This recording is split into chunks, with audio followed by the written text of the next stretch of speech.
मार कौन रहा है इन लोगों को?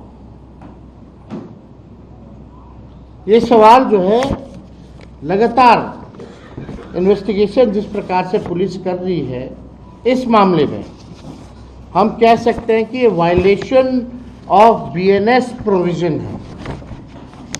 पुलिस का जो भी इन्वेस्टिगेशन ईओ साहब के मामले में चला है, ये properly violence of BNS provisions है, यानी भारतीय न्याय संहिता की धारा 199 जो पूर्व से धारा 166 ए थी, उसका बिहार पुलिस ने जानबूझकर उल्लंघन करने का काम किया है। ये धारा मुख्य रूप से पुलिस या जांच अधिकारी पर लागू होता है यदि वे किसी गंभीर मामले में एफआईआर दर्ज नहीं करते या जांच के नियमों का वो तोड़ने का काम करते हैं, तो ये बीएनएस प्रोविजन का उल्लंघन माना जाता है। और इसमें हम लोग कई बार देख रहे हैं बीएनएस प्रोविजन का उल्लंघन हुआ है, जिस हिसाब से आईजी साहब का स्टेटमेंट हो। और एक वीडियो और देखिएगा जहां ड्राइवर से ही बुलवाया जा रहा है, मीडिया ट्रायल करवाया जा रहा है, जहां ड्राइवर खुद ही बोल रहा है कि ऐसे ऐसे बात थी, ऐसे ऐसे हुआ, हमने किया।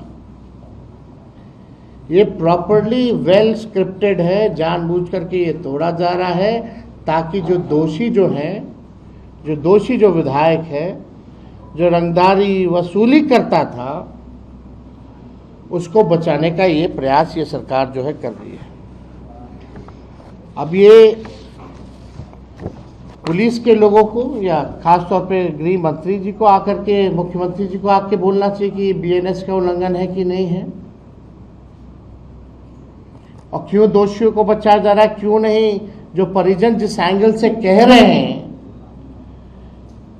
जो आरोप लगाए उस एंगल से जांच पुलिस क्यों नहीं कर रही है। ये पहले से ही स्टेटमेंट देना एक इन्वेस्टिगेशन ऑफिसर के लिए, एक पुलिस के लिए कितना गैर जिम्मेदाराना है, इससे साफ पता चलता है कि वो अपना प्रोविजन को ही तोड़ रहे हैं, तो जांच क्या कर रहे हैं, यानी जांच को गुमराह किया जा रहा है। तो इसमें हम सब लोग जो है लगातार परिवार के लोगों की मांग भी थी, और एक नेता विरोधी दल होने के नाते उन लोगों ने भी हमसे बोला है कि आवाज़ उठाने। दो बच्चे हैं उनके। पहला तो अभी तक उनके परिवार को कोई सिक्योरिटी जो है नहीं दी गई, कम से कम सुरक्षा जो है उनके परिवार के लोगों को देना चाहिए। साथ ही साथ उनकी धर्मपत्नी को एक सरकारी नौकरी जो है वो देना चाहिए, ताकि अपने बच्चों का पालन पोषण जो है वो आगे चल के अच्छे से कराए। और यही नहीं, आगे जो भी ईमानदार अधिकारी हैं या जो भी अधिकारी हैं, उनकी सुरक्षा की भी रिस्पॉन्सिबिलिटी सरकार को होती है। तो ऐसे ऐसे अधिकारियों को भी जो है सुरक्षा देनी चाहिए, क्योंकि जिस हिसाब से लगातार दो हत्याएं हो गई हैं, सारे अधिकारी जो है डरे हुए हैं, सहमे हुए हैं कि कभी भी सत्ता दल का विधायक जो है या इनके सरकार में बैठे लोग कभी भी रंगदारी वसूली मांग सकते हैं, ना देने पर उनकी जान ले सकते हैं। तो हम लोगों का यही बात है कि भाई मुख्यमंत्री जो कहते हैं कि भाई हम पाताल से ढूंढ के ले आएंगे, ये कर देंगे, वो कर देंगे, पूरी तरीके से इनकी सरकार लॉ एंड ऑर्डर के मामले में अगर कहा जाए तो फेल हो चुकी है। और सम्राट चौधरी जी से बिहार संभल नहीं रहा है।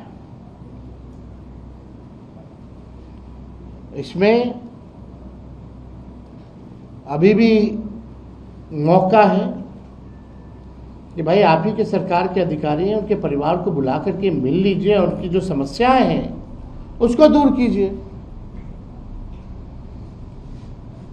जिनकी हत्या हुई है, जो ईओ साहब उनकी धर्मपत्नी से मिलने में उनको क्या तकलीफ है,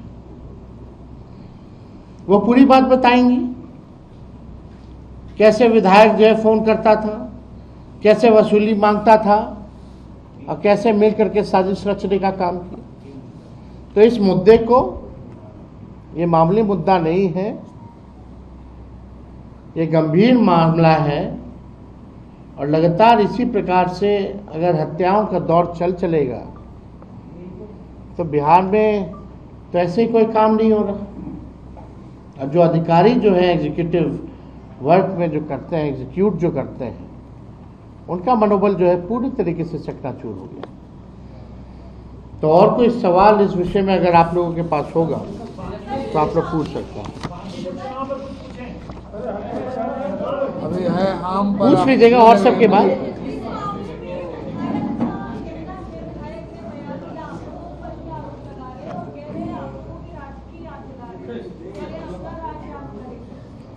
देखिए, हमने तो आरोप नहीं लगाया है, ये तो उनकी धर्मपत्नी ने आरोप लगाया है ना। वो तो हम तो उनकी बात को रख रहे हैं ताकि उस एंगल से भी जांच होनी चाहिए। इतना ही में अगर तेजस्वी का नाम आता तो जांच होता, नेम्ड एफआईआर होता कि नहीं होता? जरूर होता। फर्क ये है कि हम विपक्ष में हैं, वो सत्ता में है। या हमारे किसी विधायकों का नाम अगर आता तो सबसे पहले एफआईआर होता और जेल में होता, और नाम लेने वाले तो हम नहीं हैं। और ये तो पहले से भी प्रमाणित है, आप सब लोगों ने भी देखा कि उस विधायक ने विधानसभा में भी विमल जो ईओ थे उनको लेकर के सवाल खड़े किए थे, दबाव बनाने का, प्रेशर बनाने का। तो वो वीडियो तो आपने देखा ही है, और कई तस्वीरें भी आईजी साहब के साथ आपने देखी होंगी उनकी। तो ये फेयर इन्वेस्टिगेशन तो हमको नहीं लगता। आपने प्रेस कॉन्फ्रेंस तो बुला दिया है, लेकिन विपक्ष होने के नाते क्या मुख्यमंत्री से मिलेंगे, शिकायत करेंगे, सड़क पर उतरेंगे, आगे कहां तक लड़ाई लड़ेंगे? नहीं, हम लोग लड़ाई लड़ेंगे, हम लोग आवाज उठा रहे हैं, हम पीड़ितों से मिलकर के आ रहे हैं। और लगातार हमने कई मुद्दों पर मुख्यमंत्री को चिट्ठी भी लिखा, लेकिन मुख्यमंत्री को जवाब देना सही नहीं लगता। मुलाकात करेंगे भाई, मुलाकात क्या करना, बात तो उन तक पहुंच ही रही है ना, वो तो जान ही रहे ना मामला क्या है। वो तो विधायक को बचाने में लगे हुए हैं। सड़क पर उतरना होगा तो हम उतरेंगे। उनकी पत्नी का कहना है, सुबह जब बात हुई कि क्लर्क का नौकरी का ऑफर हमको दिया गया है और हम जीआरएफ थे, तो सरकार एक सम्मानजनक नौकरी कम से कम हमको दे।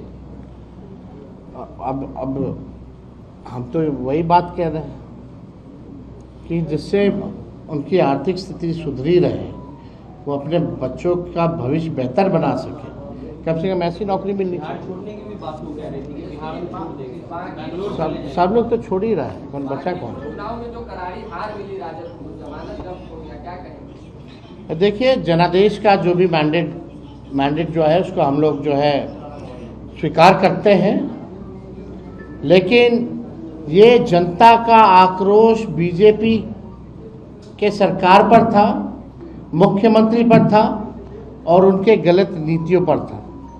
लगातार सुन लीजिए ना, लगातार बीजेपी सम्राट चौधरी जी को कितना 100 दिन 150 दिन हुआ है, एमएलसी का चुनाव हम लोग जीते और एमएलए का भी वो चुनाव हारी, यानी एमएलसी का भी चुनाव बीजेपी हारी और एमएलए का भी चुनाव बीजेपी जो हारी है 150 दिन के अंदर। तो ये जो गुस्सा जो है जनता का, ये बीजेपी के नेताओं, उनकी सरकार, और ये पहले बीजेपी के मुख्यमंत्री हैं और इनके 100 दिन के अंदर 150 दिन के अंदर भाजपा 2 बड़े चुनाव हारती है, एक एमएलसी का, एक एमएलए का। तो इसमें सम्राट चौधरी जी पूरी तरीके से फेल हो चुके हैं। लोगों का विश्वास उन पर, बीजेपी सरकार पर नहीं है। हम आप ही से पूछते हैं कि 150 दिन में सम्राट चौधरी जी का एक काम आप गिना दीजिए जो एक काम उन्होंने किया हो। आप भी नहीं गिना सकते एक काम। केवल वो पुराने स्मार्ट सिटी का ही है भाई। नाम बदल देना, रंग पोछ देना, पेंट कर देना, नामकरण कर देना, वो नहीं। लेकिन जितनी भी जब से वो मुख्यमंत्री बने नकारात्मक राजनीति उन्होंने की है, पॉजिटिव प्रोग्रेस पॉलिटिक्स नहीं की है। केवल उगुल जुलूल बोलना, बोलापन, केवल एक माइंडसेट के साथ जो है विपक्ष को या विपक्ष के लोगों को तंग करना, यानी पूरी तरीके से नेगेटिव नकारात्मक पॉलिटिक्स की है और काम कुछ नहीं किया। अपने काम से वो पीछे हटे हैं, इसलिए जनता ने भाजपा के लोगों को सजा दी। शालिनी,